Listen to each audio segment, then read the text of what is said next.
Madame, Monsieur, bonjour et toutes nos excuses pour ces soucis techniques. Je le disais, nécrologie, le professeur Omar Sankaré n'est plus. Il est décédé ce lundi après-midi à son domicile à Dakar. Agrégé en grammaire, le professeur Sankaré était un homme de lettres, mais aussi un écrivain qui a publié plusieurs ouvrages. Il sera inhumé aujourd'hui dans sa ville natale, Thiès. Séparation à l'amiable entre l'État du Sénégal et Abbas Jaber.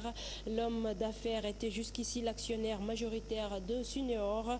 La décision a été prise hier après l'audience que le Premier ministre a accordée à Abbas Jaber. L'État est à la recherche d'un autre repreneur, selon le ministre de l'Économie et des Finances, Amadou Ba.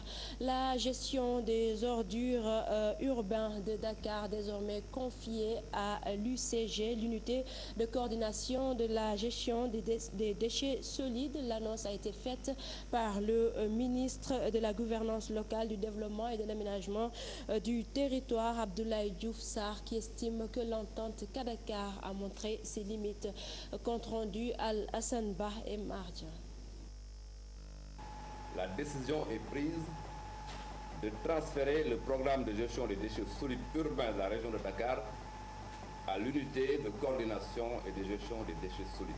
Cette décision a été prise par décret numéro 2015-1703 du 27 octobre 2015. Cette mesure est prise en application de l'article 119 de la loi 2013-10 du 28 décembre 2013 portant Code général des collectivités locales. Crise profonde dans l'entente et insalubrité manifeste dans la capitale. Selon Abdoulaye Diouf Sarr, le président de l'entente Kadakar a été saisi pour revoir sa gestion des ordures et devant l'urgence de réaméliorer le système, toutes les parties prenantes ont été consultées. La situation d'insalubrité résulte essentiellement des dysfonctionnements du dispositif de collecte, des retards dans le paiement des factures des concessionnaires, mais aussi des conflits répétés entre ces derniers et l'entente Kadakar. En conséquence, toutes les parties prenantes à la gestion des déchets solides, de même que les populations, manifestent leur grande insatisfaction. Par ailleurs, les collectivités locales du département de Rufisque ont décidé de quitter l'entente Kadakar et de dissoudre la CAR pour mettre en place une nouvelle structure intercommunale. Le lundi 19 octobre 2015, j'ai reçu une délégation des 6 syndicats des travailleurs du nettoiement pour informer de la situation actuelle et recueillir leurs préoccupations et avis. Les responsables syndicaux ont déploré, eux aussi, l'insalubrité qui sévit à Dakar. Le nouveau gestionnaire, un professionnel dans le milieu, qui signe également son retour. Je rappelle que l'UCG intervient déjà avec efficacité dans les autres régions du pays. La tâche est immense. Mais l'UCG, en relation avec tous les acteurs concernés, les collectivités locales en particulier, prendra les dispositions appropriées pour débarrasser la capitale de ces ordures. Très prochainement, une réflexion sera engagée avec l'ensemble des acteurs. Objectif, mettre en place un système cohérent et durable des déchets solides. Alassane Ba, cette décision de l'État de retirer la gestion des déchets à l'entente Kadakar n'est pas du goût des travailleurs du nettoiement. Leur secrétaire général, Madani Si, parle de soubassement politique, compte rendu de leur conférence de presse avec Aïssatou Païfal.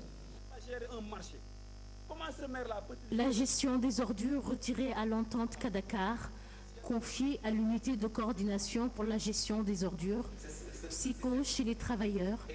Ils redoutent encore une précarité de l'emploi et disent non à cette décision. Si le nettoiement va être transféré au niveau de l'UCG, je dis qu'on ne saurait l'accepter, puisque nous sommes des travailleurs.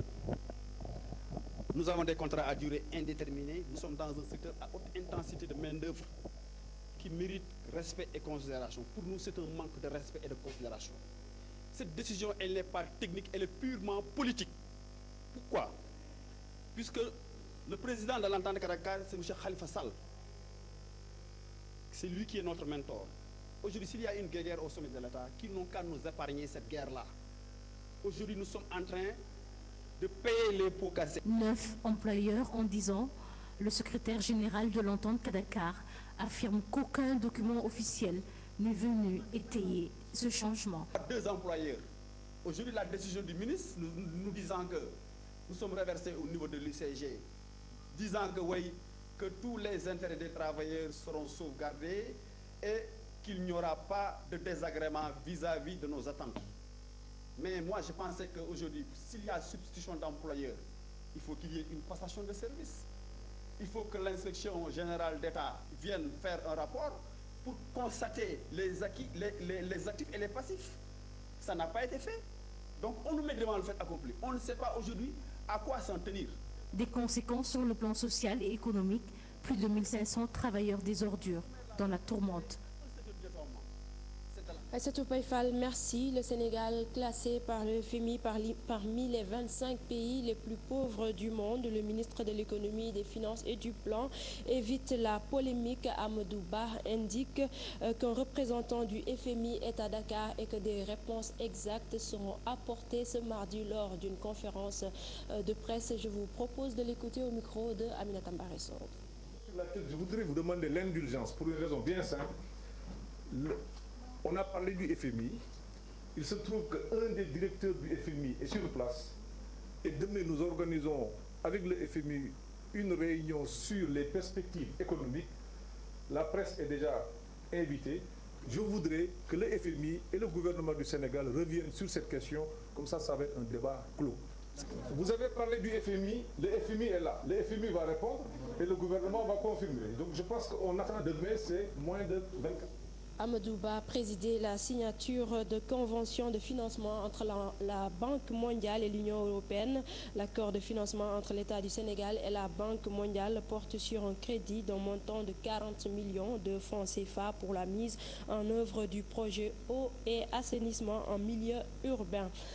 Nous parlons de tout à fait autre chose, les conditions tarifaires pour la période 2017-2019. Les travaux de révision démarrés ce lundi. Le DG de la Sénélec a profité de l'occasion pour rappeler l'importance des centrales syndicales pour la réduction effective du coût de l'électricité. S'agissant d'une hausse des tarifs, Mokhtar Ba rassure, il n'y aura pas du tout de hausse. Compte rendu de cette rencontre avec Fatidja. La révision des conditions tarifaires lançait un programme à 6 phases sanctionné par un bilan. La première phase, c'est le lancement. Ensuite, nous aurons une phase préparatoire. Et pendant cette phase préparatoire, nous ferons le bilan des activités de Sénélec, lequel bilan portera sur la période 2014-2016. Et toujours dans cette phase préparatoire, le ministère de l'Énergie réitérera des normes en matière d'électrification générale urbaine. À la suite donc de cette phase préparatoire, la Commission élaborera un document de consultation publique. Les avis de toutes les parties prenantes seront recueillis.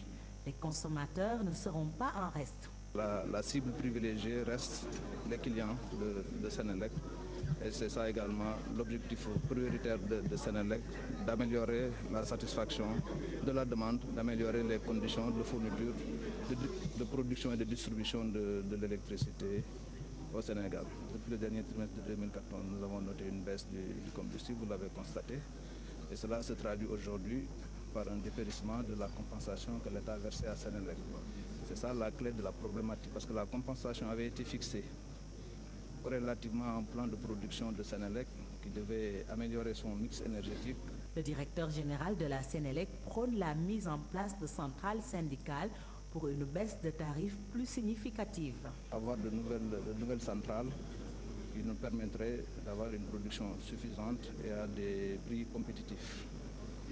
Malheureusement, aucune de ces centrales n'est au rendez-vous au moment où je vous parle et la compensation disparaît ou va disparaître. Cela peut se traduire, si la Commission a décidé aujourd'hui, après ces travaux, par une baisse, mais cette baisse ne peut être que marginale.